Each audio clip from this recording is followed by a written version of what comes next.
manages several social media pages for Nas Daily. She's an animal lover, she's an amazing friend, and she's also from Mexico, so I can actually pronounce her name correctly. Give it up for Lorena Perez!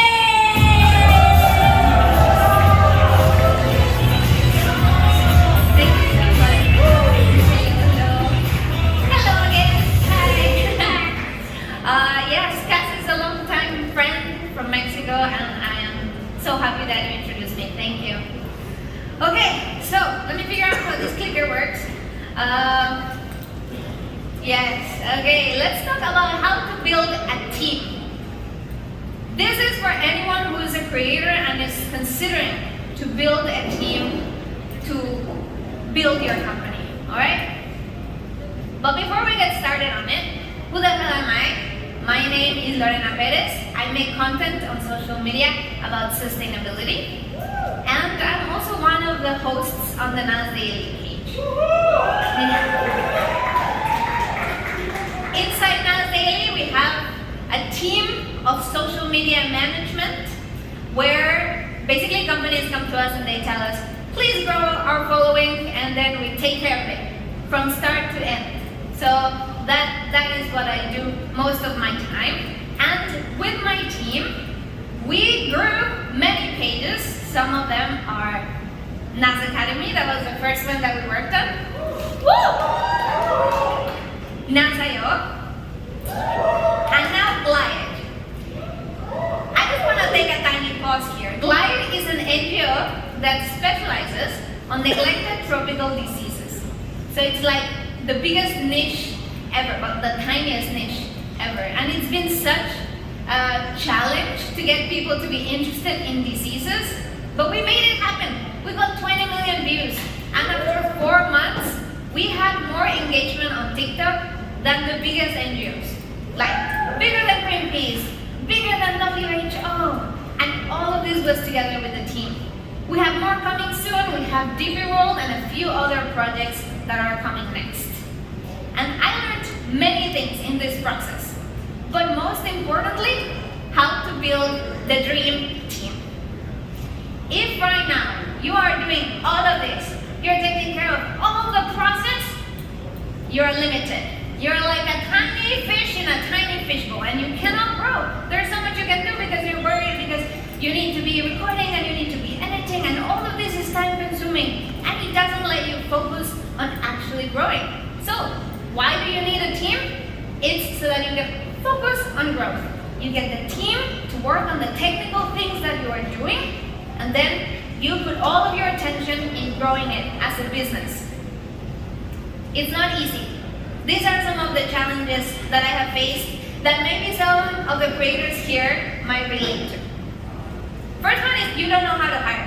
Where do you even find them? How does that process even go? Hey, I'm a creator. I'm here to be creative, all right? The other is you don't know how to train them. How do you get them to do the things that you do the way you do them? Sometimes that's very hard. And then the last is you don't delegate. You trust yourself better, right? So might as well just do it myself. Why do I pass it over to someone else? But you need to scale creativity. And that is the hardest thing to do. So we've been talking about a team. Who is this team? What are the main people we need in this team? One of them is a scriptwriter. Is someone who comes up with the ideas that will go viral, and someone who scripts them. Someone who will come to you and will pitch you the ideas and will tell you, hey, how about we make this? Another person will be the video maker. Someone who shoots the videos and someone who edits them. Woohoo! And another one is the producer, the person that makes things happen. You can also have a page manager. You can also hire perhaps hosts, maybe voiceover artists, or maybe remote crews if you're doing videos far away. Now you know who you need. You know what the main people in this team can be. Let's go on about hiring. You know where you want, but where do you find them? Let's go with the lowest hanging fruit. Your followers. You already have an audience. Milk it, right? milk it, use it. Just post about the roles that you want, what you need, and do a Google Forms and you'll get people there. Another option is to ask other creators. Someone might recommend, oh my god, I know an amazing scriptwriter, I know an amazing video editor. Another place, and excuse me if I get a bit technical, but I hope that this really encourages everyone to get started and not feel like, oh, I don't know where to start. So take note. This is Fiverr. This is a platform where you can search for any creative service that you want. So you can go British voiceover actor and you will find someone. And here is a hot tip. If you really like them, you can poach them. You can tell them, hey, I really like working with you. Can we do this as a full-time job? And some might say yes. There is another way that you can hire and build your team. Can anybody tell me what it is? Yes, where? Network where?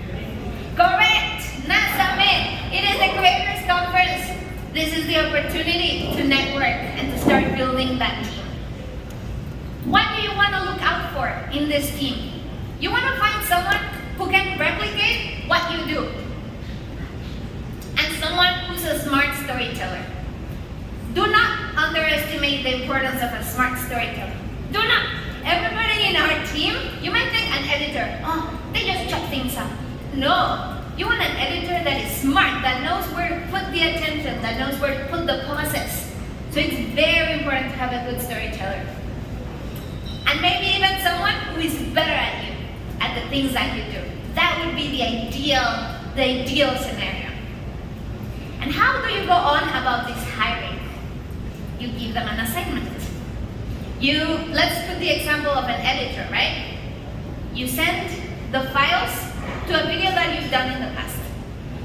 And then you ask them, replicate my style without seeing the final video. There you will get to see how much they can understand your style and if they're what you're looking for. Then you give feedback. Not because you're kind, not because you care about them, even if they did a good video. You give them feedback because this is a test to see if they can take the feedback. Frame? You put the comments and you see if they can actually take them in. And the best assignments, get an interview. An interview where you will see if the person is a culture fit, if they make your budget, and if they're ready to work hard. Alright, now you know who's important to have in your team, you know how to hire them. Now, let's talk about training. You need to come up with a scalable training because you don't know how many times you're going to do this. Do it once, have the system settled, efficiency. You start with a class.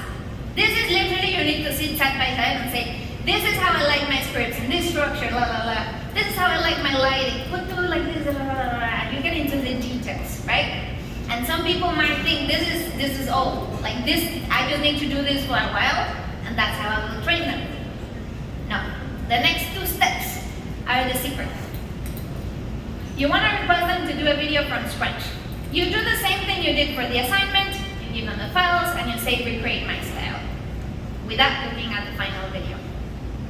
At the end, you give them the final video, so they can compare, and on their own, come to the conclusion on what they did well and what can be improved. This is the 3rd step. And all of this can happen in a week. And thanks to this step, you can save a lot of time of back and forth, and feedback and stuff. You ask them to replicate a video exactly the same way that you do it. So you give them everything they need to edit this video, and you give them now the final video. And they need to go and copy the color grading and copy the sound effects that you use, every little detail. At the end, they'll be very curious. They'll be like, was it a swoosh or was it a whoosh? They won't know the difference. So then you give them the library, the edit that you did. And there they will, oh, I see. She used this for the color grading, not this. And then they will start understanding more your style and get into the nitty-gritty. Alright? That's it. That's all you need for training. After that is just continue trying, giving feedback, but this should have done the job. After that, you need to make sure that it's working out, right? You might have in your mind the idea that they're doing good, but are they? And do they know it? So we need to do as any corporate would, unfortunately. We need to create KPIs. Now, hope, don't hate me for bringing up the corporate world. This is going to be very useful. These KPIs need to be measurable. You need to know, above this, you're doing good. Below this, failing. And they need to be specific. The more specific they are, the better. Let me give you some examples. For a scriptwriter, because they will be pitching the ideas, you can give them a baseline minimum views to get per video. Every video should be above 10,000 views, right? This way, they won't come in with the ideas that they think you will like or that they personally like. They will come with ideas that are viral, that will make the page grow. It's just an example. Another one, and this is very specific, and I apologize for being so technical, but I think this is very, very interesting. The average watch time, I went to look at all the viral videos, and they all had one thing in common. The watch time was above 22 seconds. So then, I told my scriptwriter, every video that we do should have at least 22-second watch time. And we measure it like that. We let it grow for a week, then we look back, and then we can tell which ones were a success and which ones were not. So now my scriptwriter, she's incentivized to elongate the story and drop it at the end.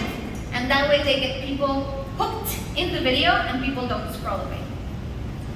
In the case of a video maker, maybe it's the number of revisions that you do. Maybe you say, 2 times. It can also be how much they captured the attention in the first seconds.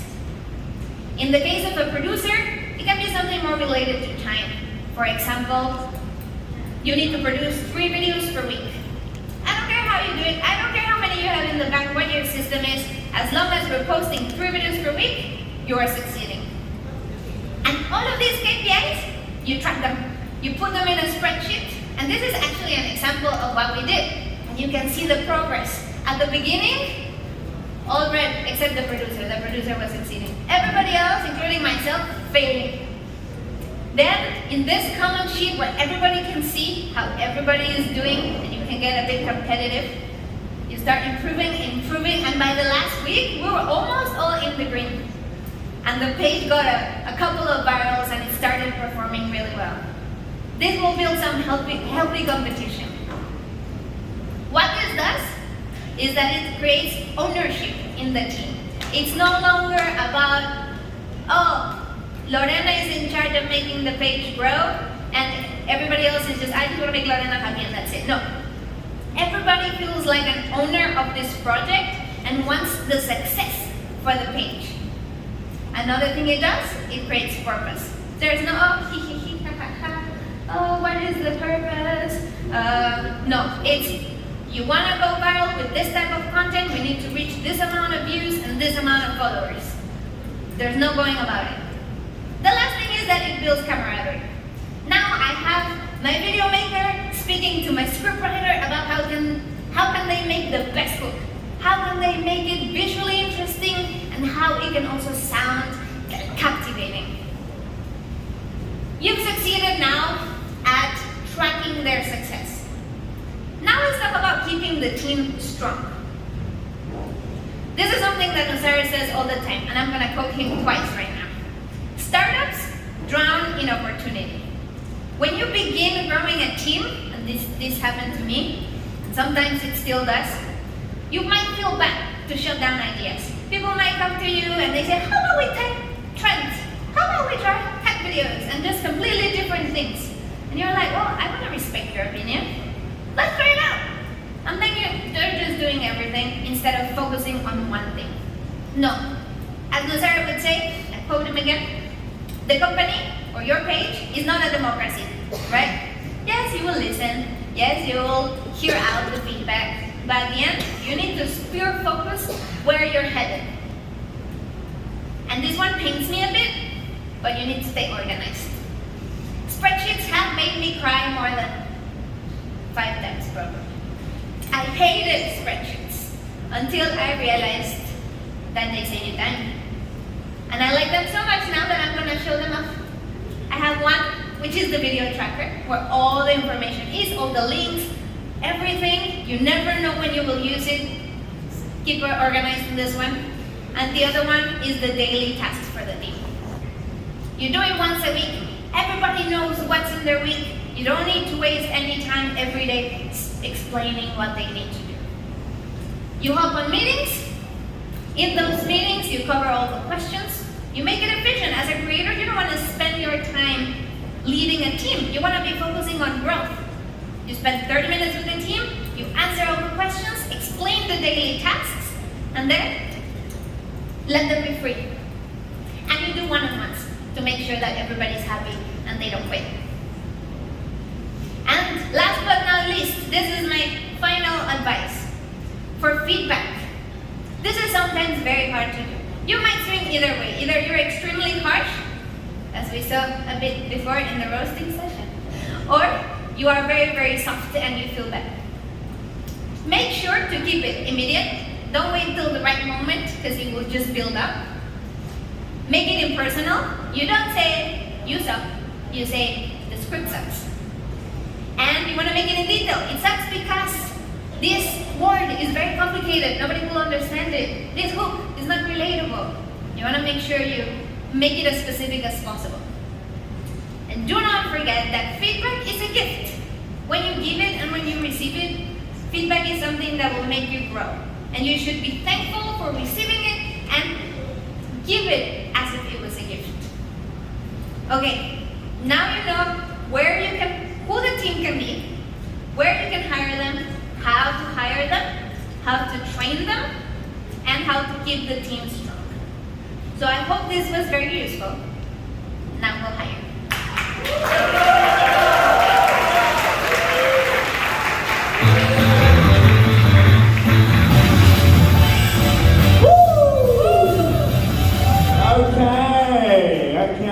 Okay.